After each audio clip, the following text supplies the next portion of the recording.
হলো তো। সেই স্কুলের দিনগুলো মনে আছে, কি করতাম আমরা? কি খবর নয়? আরে অনেক কাজ আছে, অফিসে প্রচন্ড চাপ, পরে কথা বলি। যা।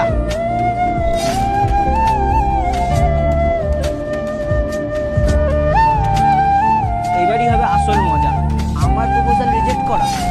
আজকে আমি তোমার ব্যাগে যে দইটা বেরিয়েছি সেটা আমার বন্ধুর ব্যাগেও সেই দইটা বেরিয়েছি। এইবার তোমার বাবার কাছে কী করে তোমাকে ফাঁসাতে হয় সেটা আমিও দেখে নেব। হ্যাঁ ঠিক ধরেছি, 5টা বাজে। এই সময় তোমার বাবা ওইখানেই থাকে।